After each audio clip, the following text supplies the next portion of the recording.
When did they all become so goddamn delicate? This wasn't an isolated incident. What? Last month, you asked a student if his family had been Nazis. Yeah, I did. He's German. We were reading The Plot Against America, and trust me, by the way he was squirming, they were. This Oscar season, we keep running into first-time directors and screenwriters. Our last two episodes, The Holdovers in May-December, have both been movies where first-time screenwriters have worked with established directors, Alexander Payne and Todd Haynes. Tonight's film, American Fiction, was both written and directed by first-time director Cord Jefferson. Jefferson is a longtime writer, having written both as a journalist and editor at Gawker until it closed, and then as a TV writer working on comedies like The Nightly Show with Larry Wilmore, The Good Place, and Master of None. And then on HBO's Watchmen, where he won a Primetime Emmy for writing on the episode This Extraordinary Being. He also won a WGA award for working on Secession. But with American Fiction, Cord Jefferson was a screenwriter, director, and producer on his own film for the first time. This puts him up there with another writer-turned-first-time writer-director, Celine Song, who was also nominated for Best Picture for her semi-autobiographical film Past Lives. American Fiction is based on the 2001 book Erasure by Percival Everett. Both the movie and book satirize our relationship to black literature in America.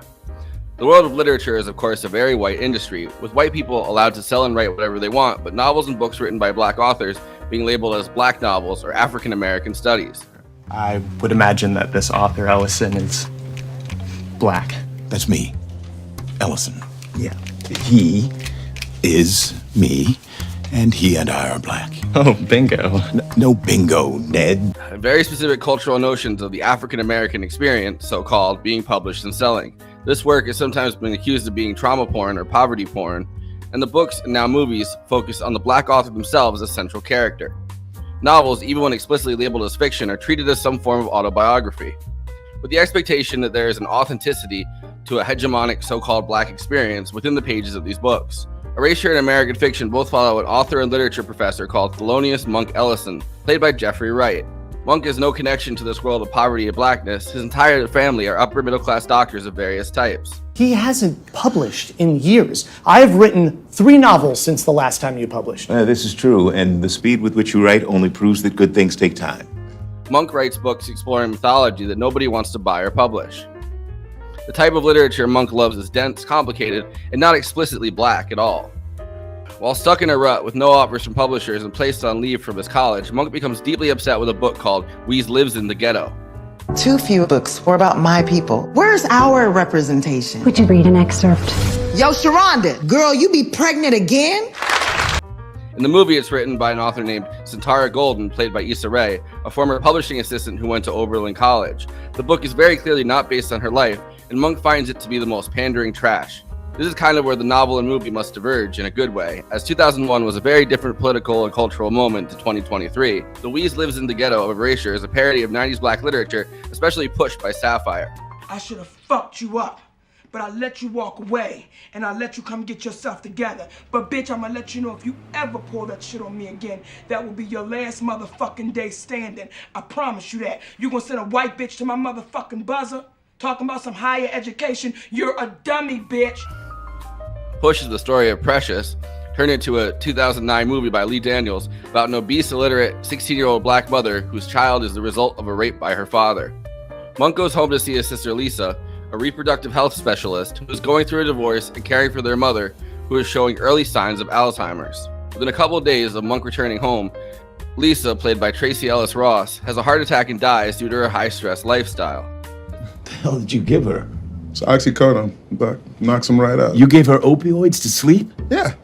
You ever seen a heroin addict? Those guys take naps standing up. It's dangerous. Look, I'm keeping an eye on her. I'm a doctor. So am I. Right. Maybe if we need to revive a sentence. This leaves Monk and their brother Cliff, a plastic surgeon whose life has been falling apart since he was caught in bed with a man, ending his marriage to care for their mother. While caring for his mother, Monk meets Coraline, a lawyer living across the street who he falls for. Putting his mother into a home is expensive, and Monk is on unpaid leave from his college. As a prank to expose the hypocrisy at the center of this literary world, Monk sits down and writes a book parodying the type of successful black novel he's upset about called My Pathology by Stag R. Lee, who he claims is a wanted fugitive. Mr. Lee? Yeah, this is he. Oh, really?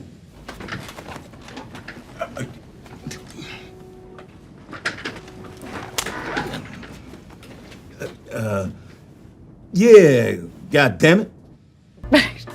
Of course, instead of exposing the hypocrisy, the novel is wildly successful. Attempting to sabotage the release, Monk changes the title to Fuck, which makes it even more successful.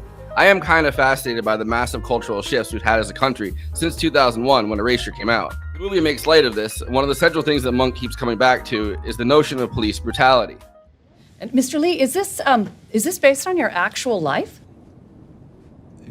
Yeah, you think some ass college boy can come up with No. We've culturally been able to see police brutality as a thing which transcends our ideas about class. Famously, President Obama, another massive cultural shift to talk about, responded to the shooting of Trayvon Martin, not by police, but by George Zimmerman, by saying, if I had a son, he'd look like Trayvon Martin. But my main message is to the parents of Trayvon Martin. If I had a son, he'd look like Trayvon. Images of black bodies, movements like Black Lives Matter, and slogans like defund the police became cultural shorthand for racial issues in America. These are the issues that do not connect to somebody like Monk, and that his writing avoids discussing. Monk feels that this is trauma porn, and it reduces the black experience to a one-dimensional form. And American fiction satirizes the kind of white liberal culture that is almost hegemonic in the literary world that does that. I would argue often with good intentions. I mean, the purpose of focusing on police brutality is hopefully to stop it. They smoking?